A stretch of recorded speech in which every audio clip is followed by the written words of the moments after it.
Welcome to the True Orthodox channel, the voice of true orthodoxy. Our channel shares information and inspiration from true orthodoxy. The misuse of the monastic fathers' expression "the royal path" by Bishop Philaretos of Paulini and Western Europe.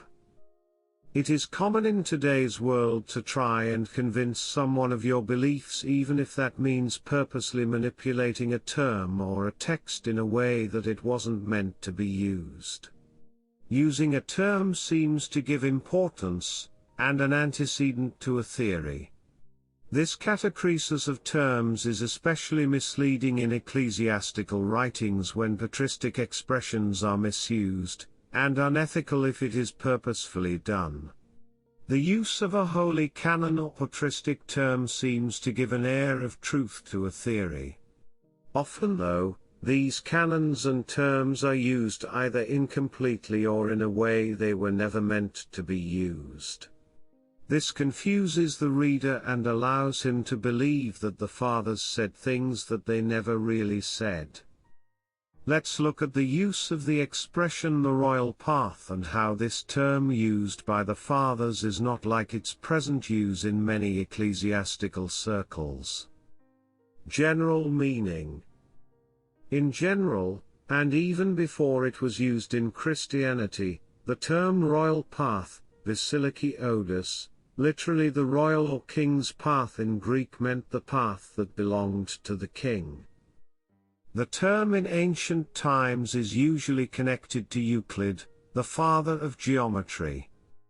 Euclid, in Greek Euclides, sometimes given the name Euclid of Alexandria to distinguish him from Euclides of Megara, was a Greek mathematician, often referred to as the founder of geometry or the father of geometry. He was active in Alexandria during the reign of Ptolemy I, 323 to 283 BC. When Ptolemy I asked Euclid for an easier method to learn geometry, Euclid is said to have responded, "There is no royal path, Basiliki Odus, in geometry." Here the meaning is clear that geometry requires struggle, and that struggle is necessary even for the king, Ptolemy I. In the Desert Fathers. Among the fathers of the desert, this expression was used concerning asceticism.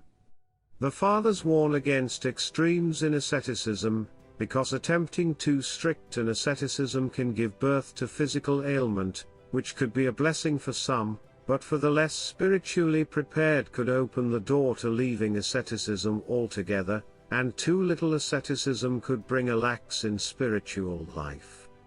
This is how the fathers used this expression. They urge us to take the royal path, the path of Christ whose yoke is easy and burden is light, Matthew 11:30, and to avoid new paths that can lead to pride and delusion, used in having to do with the days of apostasy. This expression came to be used to speak of a so-called moderate way of true orthodox regarding the state of those so-called churches of world orthodoxy that fell into the heresy of ecumenism. In this sense, it was probably first used by Hieromonk Seraphim Rouse. I do respect some of the earlier writings of Father Seraphim. I'm not sure how much he intended his use of the term to be coined as a new ideology in speaking of matters of the faith. The worst thing that happened, though, is that using a statement of the fathers in a different context appeared to the more simple as being a statement of the fathers concerning matters of the faith and not concerning asceticism as the fathers meant. Saint Mark of Ephesus speaks with the voice of the fathers when he says, "There can be no condescension in matters of the faith." This is the true royal path, or the way of the King of Kings, who tells us with certainty that until heaven and earth disappear, not one letter or one stroke of a letter will disappear from the law until everything has been accomplished. So the royal path is what Christ asks of his followers. Christ asks of his followers an exactness of faith. This means belonging to the one ark of salvation, which is the one church, which is not composed of members ailing in the faith, which means heretics. The church is composed of right-believing bishops with their clergy and laity. Even the examples Father Seraphim Rose uses are speaking about asceticism. Here is what Father Seraphim writes. The teaching of this royal path is set forth, for example, in the 10th of St. Abadorotheus's Spiritual Instructions, where he quotes especially the book of Deuteronomy, "Ye shall not turn aside to the right hand or to the left, but go by the royal path," Deuteronomy 5:32 and 17:11, and St. Basil the Great, "Upright of heart is he whose thought does not turn away either to excess or to lack, but is directed only to the mean of virtue." But perhaps this teaching is most clearly expressed by the great Orthodox father of the 5th century, St. John Cassian, who was faced with a task not unlike our own Orthodox task today, to present the pure teaching of the Eastern Fathers to Western peoples who were spiritually immature and did not yet understand the depth and subtlety of the Eastern spiritual doctrine and were therefore inclined to go to extremes, either of laxness or over-strictness, in applying it to life. St. Cassian sets forth the Orthodox doctrine of the royal path in his Conference on Sober-Mindedness, or Discretion, the conference praised by St. John of the Ladder, Step 4, 105, for its beautiful and sublime philosophy. With all our strength and with all our effort we must strive by humility to acquire for ourselves the good gift of sober-mindedness, which can preserve us unharmed by excess from both sides. For, as the Fathers say, the extremes from both sides are equally harmful, both excess of fasting and filling the belly, the excess of vigil and excessive sleep, and other excesses. Sober-mindedness teaches a man to go on the royal path, avoiding the extremes on both sides. On the right side it does not allow him to be deceived by excessive abstinence, on the left side to be drawn into carelessness and relaxation. And the temptation on the right side is even more dangerous than that on the left.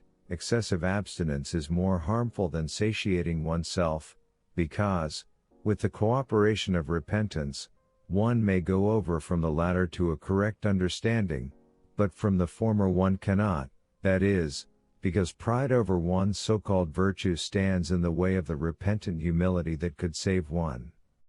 Conferences, 2, chapters 16, 2, and 17. Here Saint Dorotheus is instructing monks about monastic asceticism. The exact words royal path aren't used in the quote in the book of Deuteronomy, but Saint Dorotheus uses the words of Deuteronomy about being neither to the left nor to the right to signify the royal path in asceticism. The quote of Saint Basil, who was so strict concerning heresy and schism, that an upright heart is one that doesn't turn away either through lack or excess but follows only the way of virtue. That, of course, has nothing to do with matters of the faith. St. John Cassian in his conferences is speaking again about matters of asceticism when he talks about a royal path. In no way does he encourage the Westerners to not have strict dogmatic views as this article might imply. And yes, it is proper that St. John of the Ladder praises St. John Cassian, but again, he is not praising him for a wishy-washy stand on dogmatics, but rather he is praising his instructions to the monastics. When we read the second above quoted paragraph, which probably should have preceded the first paragraph as to point out directly what the saint was speaking about from the beginning, we see that St. John Cassian is speaking about the ascetical excesses, fasting and filling the belly, vigil and oversleeping, excessive abstinence and carelessness. Keeping what was handed down to us from the Fathers and the ecumenical councils can never be considered an excess.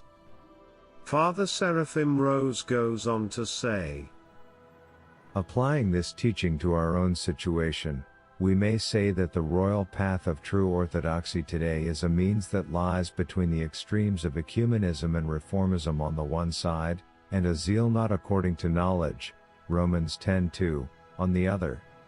True orthodoxy does not go in step with the times on the one hand, nor does it make strictness or correctness or canonicity, good in themselves, an excuse for Pharisaic self-satisfaction, exclusivism, and distrust, on the other.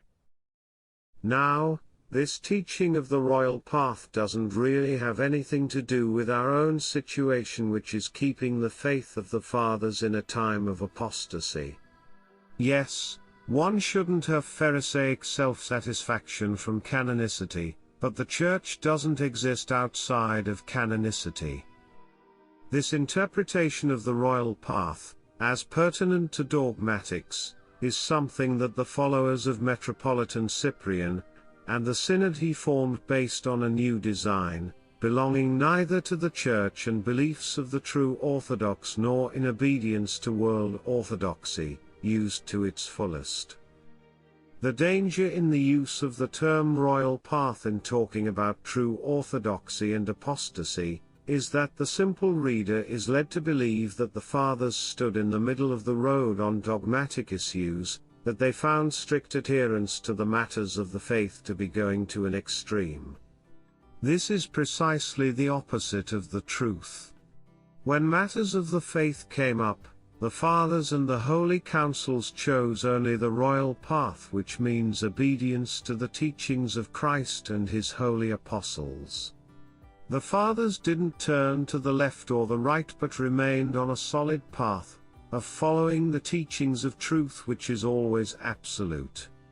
In this truth there are never excesses, because Christ is the truth and the Church is where truth is, as Saint Gregory Palamas assures us when he says, "Those who belong to the Church of Christ are those who are found in the truth. Those who are not in the truth don't belong to the Church of Christ." Our stand should be that of Saint Basil the Great when he tells us, we must show boldness for the truth, even if some are scandalized.